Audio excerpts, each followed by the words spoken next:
குழந்தையே பெற்றுக்கொள்ள வேண்டான்றான். 2 பேர் இறந்தா 2 பேர் பிறக்கணும் இல்ல. இப்போ என்ன ஆச்சு, ஒரு குழந்தைன்றான். எப்படி ரீப்ளேஸ் ஆகும்? பல பெண்கள் குழந்தை பெற்றுக்கொள்கின்ற சுமையை சுமப்பதற்கு பதிலாக வாடகை தாய் முறைக்கு போகிறார். ஆனால் இப்போ என்ன வேடிக்கைன்னா, எந்த தியாகமுமே செய்யாதவர்கள் ஆட்சி புரிந்து கொண்டிருக்கிறார்கள். அவர்கள் நாட்டுப்பற்றை பற்றி பேசிக் கொண்டிருக்கிறார்கள். ஆக இந்த ஒடுக்கப்பட்ட மக்களும் ஒதுக்கப்பட்ட மக்களும் இழிவுபடுத்தப்படுகின்ற மக்களுக்கும் என்றைக்கு விடிவு காலம் கிட்டுகிறதோ அன்றுதான் உண்மையான விடுதலை. தங்கள் சொத்துக்களை விற்று கல்வியை வளர்த்தார்கள். இப்போது இருப்பவர்கள் தங்கள் கல்வியை விற்று சொத்துக்களை வளர்த்துக் கொண்டிருக்கிறார்கள். லூத் என்று ஒரு நபி இருந்தார். அவர் எதற்கு எதிராக போராடினார்? ஓரின சேர்க்கை. அது ஒரு கேவலம், அது ஒரு அருவருப்பு. ஆனால் நிலைமை இன்னைக்கு என்னவாயிட்டு, ரெயின்போன்றான். அதுக்கு பேர் ரெயின்போவான். அட பாவிகளா, உருப்படுவீங்களாடா. ஓப்பாண்டவர் அதுக்கு பச்சை கொடி காட்டி விட்டார். நீ as long as you are faithful to the church, it is okay. இன்னும் 3W, wine, women and war. மது, மாது, அப்புறம் வார். சண்டை போட்டுக்கிட்டே இருக்கணும். பெரும் பெரும் தியாகங்கள் இருக்கின்றன. வாய்மையே வெல்லும். எல்லாரும் வீட்டில் உட்கார்ந்துருந்தா ஒன்றும் வெல்லாது. வேலை வாய்ப்பின்மை இருக்கிறது, வறுமை இருக்கிறது, கல்லாமை இருக்கிறது, குரானிக் கேபிட்டலிசம் என்று சொல்கிறோமே. இந்த அம்பானிகளும் அதானிகளும் மேலும் மேலும் பணக்காரமாகின்ற கொடுமை நடந்து கொண்டிருக்கிறது. இவற்றையெல்லாம் யாருங்க போக்குவா?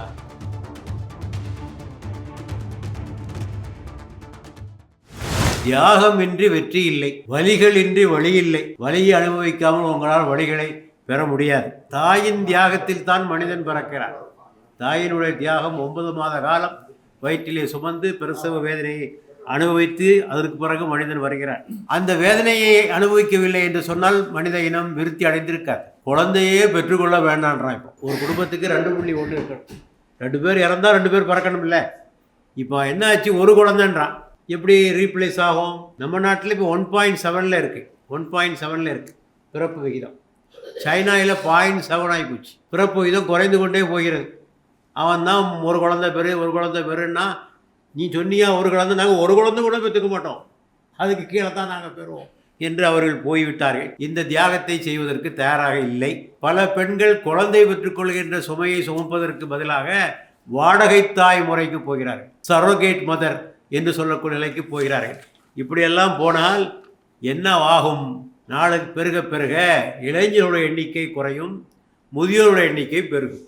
அதான் நடந்து கொண்டு ஆரம்பமாகிவிட்டது. சைனாவில் ஆரம்பமாகிவிட்டது. தியாகங்களை செய்வதற்கு ஒரு சமுதாயம் தயாராக இல்லவில்லை என்று சொன்னால் அந்த சமுதாயம் முன்னேறுவதற்கு தயாராக இல்லை. இத்தனை தியாகங்கள் புரிந்து நம்மை வளர்த்தார்களே பெற்றோர்கள், அவர்கள் முதியவர்களாகின்ற போது அவர்களுக்காக தியாகம் செய்வதற்கு இவர்கள் தயாராக இல்லை. பெருகி வருகின்ற முதியோர் இல்லங்கள் நமக்கு தருகின்ற தகவல் அதுதான். பெற்றோர்களை இப்படி நடத்தினால் ஒரு நாடு உருப்படுமா? யோசித்து பார்க்க வேண்டும். ஆகவே இந்த தியாக உணர்வு நாளுக்கு நாள் குறைந்து கொண்டே போவதை பார்க்கிறோம். வீட்டிலிருந்து நாட்டுக்கு வாருங்கள். சமூக அரசியல் விடுதலை, இந்த நாட்டிற்கு அரசியல் விடுதலை. எத்தனை பேர், எத்தனை தலைவர்கள், காந்தி நேருவில் தொடங்கி வ.உ. சிதம்பரனார் வரை எத்தனை பேர் தியாகம் செய்ய போய் நாட்டிற்கு விடுதலை கிடைத்திருக்கிறது. அல்ஜீரியாவிலே 7 லட்சத்திற்கும் அதிகமானோர் பிரெஞ்சு ஆதிக்கத்தை எதிர்த்து உயிர் நீத்தார்கள். குறைவான எண்ணிக்கை 7 லட்சம். ஆனால் என்ன வேடிக்கைன்னா, எந்த தியாகமுமே செய்யாதவர்கள் ஆட்சி புரிந்து கொண்டிருக்கிறார்கள். அவர்கள் நாட்டுப்பற்றை பற்றி பேசிக் கொண்டிருக்கிறார்கள். அரசியல் விடுதலை, சமூக விடுதலை, ஜாதியிலிருந்து விடுதலை. பெரியார் அப்பதான் சொன்னார், நாடு விடுதலை ஆகிற போது எனக்கு இது ஒன்றும் பெரிய விடுதலையெல்லாம் ஒன்றும் தெரில. என்றைக்கு இந்த ஜாதி கொடுமையிலிருந்து மனிதன் விடுதலை பெறுகிறானோ அன்றுதான் இந்தியாவுக்கு உண்மையான விடுதலை என்று அவர் சொல்லியதை நாம் பார்க்கிறோம். ஆக இந்த ஒடுக்கப்பட்ட மக்களும் ஒதுக்கப்பட்ட மக்களும் இழிவுபடுத்தப்படுகின்ற மக்களுக்கும் என்றைக்கு விடிவு காலம் கிட்டுகிறதோ அன்றுதான் உண்மையான விடுதலை. அதை நோக்கி பல தியாகங்கள் புரியப்பட்டிருக்கின்றன என்பதை நாம் மறந்துவிடக்கூடாது. புத்தன் தொடங்கி பெரியார், அம்பேத்கர் வரை எத்தனை தியாகங்கள். மால்கம் எக்ஸ் போன்றவர்கள், மார்ட்டின் லூதர் போன்றவர்கள் எல்லாம் எத்தனை தியாகங்களை செய்திருக்கிறார்.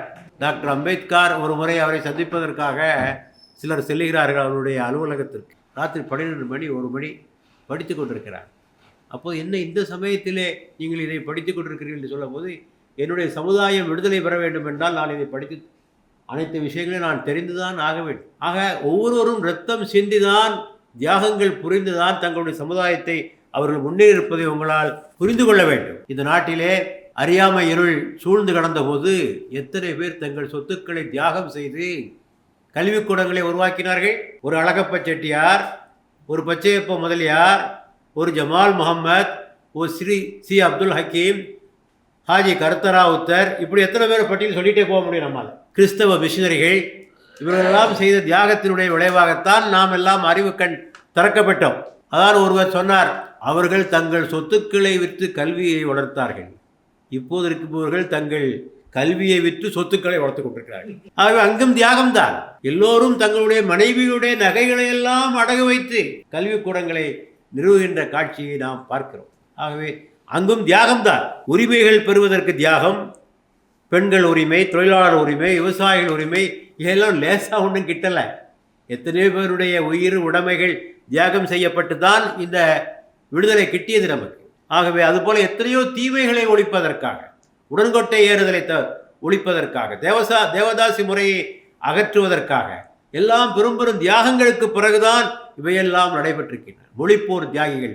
ஆக தியாகமின்றி நாம் எதிலுமே வெற்றி பெற முடியாது. தியாகமின்றி வெற்றி இல்லை, தியாகமின்றி விடுதலை இல்லை, தியாகமின்றி முன்னேற்றம் இல்லை, தியாகமின்றி மாற்றம் இல்லை. இதே தியாகத்தை தான் இறை தூதர்களும் செய்தார். லூத் என்று ஒரு நபி இருந்தார். அவர் எதற்கு எதிராக போராடினார்? ஓரின சேர்க்கை எதிர்த்து போராடினார். அது ஒரு அசிங்கம், அது ஒரு கேவலம், அது ஒரு அருவருப்பு. ஆனால் நிலைமை இன்னைக்கு என்னவாயிட்டு, ரெயின்போன்றான். அதுக்கு பேர் ரெயின்போவான். அட பாவிங்களா, உருப்படுவீங்களாடா? ஓரின சேர்க்கைக்கு ஆதரவாக கூட்டம் போடுறான், பத்திரிகை நடத்துகிறான், அதுக்கு கோஷம் போடுறான். அது போப்பாண்டவர் ஆதரித்து விட்டார். தெரியுமா உங்களுக்கு? போப்பாண்டவர் அதுக்கு பச்சை கொடி காட்டி விட்டார். நீ as long as you are faithful to the church, it is okay. Shuaib என்ற ஒரு இறை தூதர் அளவைகளிலே நிறுவைகளிலே ஒரு சமூகம் மோசடி செய்த போது அதற்கு எதிராக போராடியவர் ஷுவைப் அலைஹிஸ்ஸலாம் அவர்கள். மோசஸ் என்பவர் ஃபாரோ மன்னன் என்ற கொடுமையாளன். அவன் ஹிட்லரோட மோசம். எப்படின்னு அவன் போட்ட கட்டளை என்னன்னா, இஸ்ரவேல் சமுதாயத்தில் பிறந்த ஆண் மக்களை எல்லாம் கொண்டு விட வேண்டும். ஹிட்லர் கூட இப்படி செய்யலைங்க. ஹிட்லர் கூட இப்படி செய்யலை. யூதர்களில் எல்லாம் ஆண் மக்களை எல்லாம் கொண்டு விடுங்கன்னு சொல்லலாம் இல்லையா? அதை விட மோசமாக நடந்து கொண்டவன் இந்த ஃபெரௌன். அவனுக்கு எதிராக நபி மூசா போராடினார். அதே போலத்தான் இந்த ஆபிரகாம். இப்போ நாம் கொண்டாடி கொண்டிருக்கிறோமே இந்த ஈதுல் அல்ஹா அல்லது தியாக திருநாள், அவர் சொல்லியது போல பக்ரீத் என்பது தவறான பெயர், அந்த பெயரை உபயோகப்படுத்தாதீர்கள். அவர் ஒன்றே உலகம் ஒருவனே தேவன் என்ற கருத்தை மக்களுக்கு மத்தியிலே எடுத்து வைத்தார். அதை அன்றைய மன்னரால் ஏற்றுக்கொள்ள முடியவில்லை. நம்ரூத் என்ற மன்னன் அதை எதிர்த்தார். முதல் எதிர்ப்பு அவருக்கு வீட்டில் ஆரம்பமாகியது. அவருடைய தந்தை பூசாரி சொன்னார், நீ ஒரே கடவுள் சொன்னா உன்னை கல்லால் அடிச்சு கொண்டு விடும். அப்பா சொல்றார், அப்பாவே நீங்க வழிகேட்டில் இருக்கிறீர்கள், வீட்டை விட்டு வெளியேறு. போனார். மக்கள் மத்தியிலே பிரச்சாரம் செய்தார். மக்கள் நெருப்பு குண்டத்தை தயார் செய்து அதிலே கொண்டு அவரை போட்டார்கள். ஆட்சி புரிந்த மன்னனும் அவருக்கு எதிராக சதிகளை புரிந்தார். இப்படியாக பிறகு ஊராக சுத்தினார். பல்வேறு நாடுகளுக்கு சென்றார். பாலஸ்தீனம் சென்றார், சிரியா சென்றார், ஹிஜாஸ் என்று இப்போது மக்கா மகதிகளுக்கு அந்த பகுதிக்கு சென்றார். எல்லா நாடுகளுக்கும் சென்றார். தள்ளாத வயதில், அவருடைய 80வது வயதிலே அவருக்கு ஒரு மகன் ஒன்று கிட்டியது. இறைவன் அவருடைய இறை நம்பிக்கையை சோதிக்க விரும்பினான். உமது மகனை எனக்காக அறுத்து பலியிட தயாரா என்று கேட்டபோது அவரும் தயாரானார். அவருடைய மகனும் இஸ்மாயிலும் தயாரானார். இறுதியாக இறைவன் அதனை தடுத்து நிறுத்திவிட்டு அதற்கு பதிலாக ஒரு ஆட்டை அறுத்து விடு, அதனுடைய அடையாளமாகத்தான் நாங்கள் ஆட்டை அறுத்து கொண்டிருக்கோம். It is a symbolic act. நீங்கள் பலி கொடுக்கிறீர்களே, இந்த பலி கொடுப்பதனுடைய பிராணியினுடைய இறைச்சியோ இரத்தமோ இறைவனை சென்று சேர்வதில்லை. ஆக இரத்தப்பலி அல்ல இது செய்வது, இரத்தப்பலி அல்ல. தயார் செய்து கொள்கிறேன், நினைவூட்டுகிறேன் என்பதுதான் அதனுடைய பொருளை தவிர இரத்தம் சிந்துதல், இரத்தம் சிந்தி கடவுளுடைய கோபத்தை தணித்தல், இரத்தம் சிந்தி பாவத்தை போக்குதல், இந்த கருத்துக்கள் எல்லாம் கிடையாது என்பதை நாம் புரிந்து கொள்ள வேண்டும். ஆகவே அதே போலத்தான் முகமது நபி ஸல்லல்லாஹு அலைஹி வஸல்லம் அவர்கள், அவர் வாழ்ந்த காலத்திலே அரபு நாட்டிலே என்னென்ன தீமைகள் எல்லாம் நிலவி வந்தன என்பது உங்களிலே பலருக்கு தெரியும். ஒரு நாளைக்கு ஒரு தெய்வம், 360 நாளைக்கு 360 தெய்வம், பல்வேறு சாதிய அமைப்புகள், பெண்ணடிமைத்தனம், ஒரு பெண்ணை பல பேர் மணந்தார்கள், பெண்களுக்கு எந்த உரிமையும் கிடையாது இல்லையா, குல ஆட்சி முறை, 3 சொல்லுவாங்க அவங்கள பற்றி, 3W. என்ன 3W? Wine, women and war. அவங்களுக்கு பிடிச்சமான 3 விஷயம். 3W: மது, மாது, அப்புறம் வார். சண்டை போட்டுக்கிட்டே இருக்கணும், எவனோடையாவது சண்டை போட்டுக்கிட்டே இருக்கணும். சாதாரண காரணத்திற்காக இவனுடைய ஒட்டகம் அடுத்தவனுடைய தோட்டத்திலே போய் மேய்ந்து விட்டால் அதுக்கு 400 வருஷம் சண்டை போடுவான். 400 வருஷம் சண்டை போடுவான். இதுதான் அவருடைய நிலைமையாக இருந்தது இல்லையா? இந்த சூழ்நிலையில் தான் நபிகள் நாயகம் இந்த பிரச்சாரத்தை ஆரம்பிக்கிறார். அவர் வெறும் வணக்க வழிபாடுகளை மட்டும் ஏவி இருந்தால் அவருக்கு பிரச்சனை வந்திருக்கார். கல்லடிபட்டார், சொல்லடிபட்டார். அவரை பைத்தியக்காரன், சூனியக்காரன், மக்களை பிளப்பவன், பொய்யன் என்றெல்லாம் அவரை பற்றி பேசினார்கள். தெருவிலே சிறுவர்களை விட்டு கல்லால் அடித்தார்கள். தொழுகையின் போது அழுகிய ஒட்டகத்தினுடைய குடலை கொண்டு அவருடைய தலையிலே கொண்டு போட்டார்கள். தரதரவென்று தரையிலே அவருடைய தோழர்களை இழுத்துச் சென்றார்கள். கடைசியாக 3 ஆண்டு காலம் சமூக பகிஷ்காரம், தனியாக ஒரு இடத்திலே ஒதுக்கி வைத்து அவருக்கு யாரும் சாப்பாடு கொடுக்கக்கூடாது என்று ஒதுக்கி வைத்தார்கள். இறுதியாக தாயகத்தையே தொடர்ந்து வேறொரு நாட்டுக்கு செல்லக்கூடிய நிலை. அங்கே சென்ற பிறகும் விடவில்லை, போர்களை தொடர்ந்து தொடுத்தார்கள். ஆக இத்தனை தியாகங்களை செய்துதான் இஸ்லாத்தை இந்த உலகத்திலே கொண்டு வந்தார். தனி மனிதனாக ஆரம்பிக்கப்பட்ட இஸ்லாம் இந்த உலகத்தில் 25% ஜனத்தொகையினர்கள் முஸ்லிம்கள். அதிலே 20% தான் அரபுக்கள். இந்த உலக முஸ்லிம் ஜனத்தொகையில் 20% தான் அரபுக்கள். 80% அரபுக்கள் அல்லாதவர்கள். ஒரு அரபியரால் ஆரம்பிக்கப்பட்ட ஒரு இஸ்லாமிய மார்க்கம் அதிகமாக அரபுக்கள் அல்லாதவர்களால் ஏற்றுக்கொள்ளப்பட்டிருக்கிறது என்பதையே நாம் புரிந்து கொள்ள வேண்டும். ஆகவே இந்த நிலைதான் தியாகத்தினாலே தான் இது வளர்ந்திருக்கிறது. வேற ஒன்றுமே கிடையாது, தியாகம்தான். அவருக்கு பின்னால் அவருடைய தோழர்கள் செய்த தியாகம். தொலைத்தொடர்புகள் இல்லாத காலகட்டத்தில், போக்குவரத்து இல்லாத காலகட்டத்தில் இஸ்லாத்தை உலகம் பூரா கொண்டு போனாங்க. உலகம் பூரா கொண்டு போனாங்க. கோவேறு கழுதைகளிலும் ஒட்டகங்களிலும் ஏறி சென்று இஸ்லாத்தை ஊராக சென்று பிரச்சாரம் செய்வதோட விளைவுதான் உலகம் பூராவும் இஸ்லாம் பிறகு. ஆக அங்கே தியாகம், எல்லாம் தியாகம்தான். ஆக தியாகமின்றி வெற்றி இல்லை. சிலர் எண்ணுகிறார்கள் பிரார்த்தனை செய்தால் எல்லாம் வந்துடும் நினைக்கிறான். பிரார்த்தனையின் மூலமாக உலகத்திலே அமைதியை கொண்டு வந்து விடலாம். எப்படி கொண்டு வர முடியும்? அமைதியை எவையெல்லாம் கொலைக்குமோ அதற்கான காரணங்களை எல்லாம் பட்டியலிட்டு அதை தீர்க்கின்ற வழிகளை பார்க்காமல் நீ எப்படி பிரார்த்தனை மூலம் அமைதி வரும்? ஒருத்தருக்கு வறுமை, அதன் காரணமாக அமைதி. நீ பிரார்த்தனை பண்ணால் அவனுக்கு அமைதி வந்துடுமா? எங்கேருந்து வரும்? வறுமையை போக்காதவரை எப்படி அமைதி வரும்? வராது. சில பேர் எல்லாம் தானாக்கில் போயிடுங்க, அதெல்லாம் மாறிடுங்க.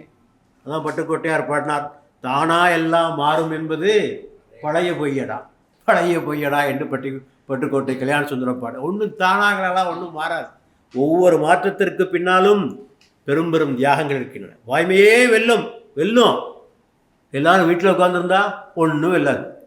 வாய்மையாளர்கள் வாய்மையாக உழைக்காதவரை, தங்களுடைய உயிர்களையும் உடைமைகளையும் அதற்காக தியாகம் செய்யாதவரை, தங்களுடைய நேரத்தையும் பொழுதுபோக்கையும் தியாகம் செய்யாதவரை மாற்றங்கள் நிகழும் என்று நீங்கள் எண்ணுகின்றீர்களா?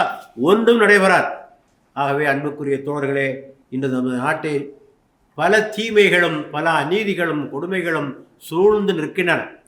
பாசிசம் கொடிகட்டி பறக்கிறது. வகுப்புவாதம். விலங்குகளை கொண்டு போகிறான், அதை நிறுத்தி 3 பேரை சாப்பிடும். என்ன கொடுமையாரா இது? என்ன கொடுமை? ஆக பாசிசம், ஜாதிய கொடுமைகள், ஊழல்கள். ஊழலில் நம்ம ஒரு ஊழல் தான் அதிகமாக பேசுகிறோம். அரசியல்வாதி பண்ணுற ஊழல், அதிகாரிகள் பண்ணுகின்ற ஊழல் தான் மிகப்பெரிய ஊழல். அவன் பண்ணுற பாருங்க ஊழல். 35 வருஷம் அதிகாரத்தில் இருக்கான். அரசியல்வாதி 5 வருஷம் தான் இருக்கான். அரசியல் அதிகார வர்க்கத்துக்கு ஊழலை கற்றுக் கொடுக்குறதா இவன் தான். எப்படிலாம் கொள்ளையடிக்கலான்னு இந்த அதிகார வர்க்கம் தான் கற்றுக் கொடுக்குது. அதை பற்றி நம்ம யாரும் பேசுறதில்லை. அவன் தனி சாம்ராஜ்யமே நடத்தி கொண்டிருக்கிறான். அவன் சம்பாதிக்கிற தொகையை பார்த்தால் அரசாங்க பட்ஜெட்டை விட அதிகம். சமீபத்திலே ஒரு சார் பதிவாளர் கைது செய்யப்பட்டிருக்கிறார். அவர் வீட்டிலிருந்து 100 கோடி ரூபாய் எடுக்கப்பட்டது. ஒரு சப் ரெஜிஸ்ட்ரார் ஆஃபீஸருடைய வீட்டிலிருந்து 100 கோடி ரூபாய் எடுத்தார் என்று சொன்னால் எவ்வளோ பேர் இருக்கான் இந்த நாட்டில்? சப் ரெஜிஸ்ட்ரார் அவ்வளோ பேர் என்ன சம்பாதிச்சுட்டு இருக்காங்கிறத பற்றி நாம் யோசித்து பார்க்க வேண்டும். ஆக இவை இருக்கிறது. வேலை வாய்ப்பின்மை இருக்கிறது, வறுமை இருக்கிறது, கல்லாமை இருக்கிறது, குரானிக் கேபிட்டலிசம் என்று சொல்கிறோமே. இந்த அம்பானிகளும் அதானிகளும் மேலும் மேலும் பணக்காரமாக்கின்ற கொடுமை நடந்து கொண்டிருக்கிறது. ஆக இவற்றையெல்லாம் யாருங்க போக்குவா? நீங்கள் உட்கார்ந்து உங்களோட வரவேற்பறைகளிலே உட்கார்ந்து நீங்கள் கதை பேசி 4 இவையெல்லாம் மாற்றம் வந்துவிடப் போகிறதா? நீங்கள் இதற்காக போராடாதவரை, குரல் எழுப்பாதவரை, உங்களுடைய உழைப்புகளை தராதவரை மாற்றங்களே வராது. ஆகவே குர்ஆன் இந்த கருத்தை மீண்டும் மீண்டும் வலியுறுத்தி சொல்கிறது. இறைவன் உங்கள் உயிர்களையும் உடைமைகளையும் சோனத்திற்கு பகரமாக விலைக்கு வாங்கி கொண்டான்.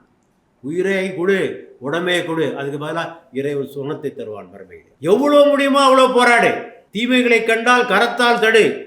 அது முடியாத போது நாவினால் தடு. அது முடியாத போது மனத்தளவில் தடு. எவ்வளோ முடியுமோ மஸ்ததாத்தும் குர்ஆன் சொல்கிறது. உன்னால் எவ்வளோ முடியுமோ அந்த காரியத்தை நீ செய்தாக வேண்டும் என்று திருமறை நமக்கு சொல்லி காட்டுகிறது.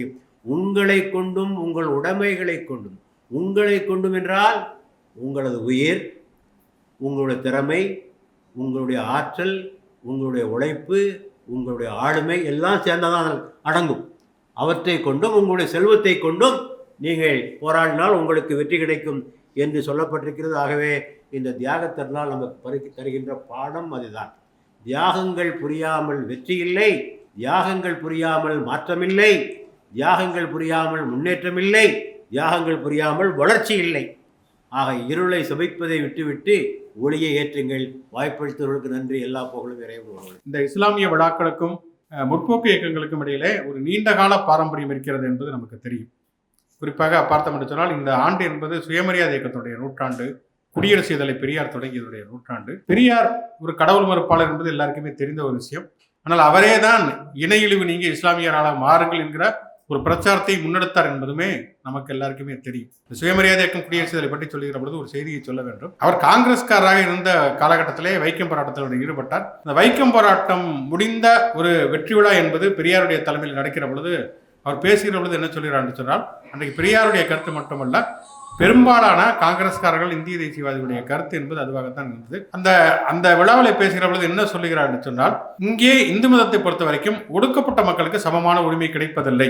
இப்படி சமமான உரிமையை நீங்கள் கொடுக்கவில்லை என்று சொன்னால் மதமாற்றம் நடக்கும். அதை தடுப்பதற்காவது அந்த மக்களுக்கு உரிமைகளை தர வேண்டும் என்கிற ஒரு கருத்தை பெரியார் முன்வைத்தார். அது பாரதியாரில் இருந்து பலருடைய கருத்தாக அன்றைக்கு இந்திய தேசிய காங்கிரஸில் இருந்தவருடைய கருத்தாக இருந்தது. அதே பெரியார் தான் காங்கிரஸை விட்டு வெளியேறி சுயமரியாதை இயக்கத்தை தொடங்குகிறார், குடியரசு இதழை தொடங்கி நடத்துகிறார். 1925 அப்படி ஒரு கருத்தை முன்வைத்த பெரியார் தான் 1926 அந்த திருவிதாங்கூர் சமஸ்தானத்தில் இஸ்லாமியர்களாக மாறக்கூடிய ஒரு மதமாற்ற விழா நடைபெறுகிறது. அந்த மதமாற்ற விழாவில் பல்வேறு தரப்பினரை சேர்ந்தவர்களும் போய் கலந்து கொள்கிறார்கள். கிறிஸ்துவ பாதிரியாரிலிருந்து பலரும் போய் கலந்து கொண்டு அவர்கள் எங்களுடைய மதங்களுக்கு வர வேண்டும் என்று சொல்லி பேசுகிறார்கள்.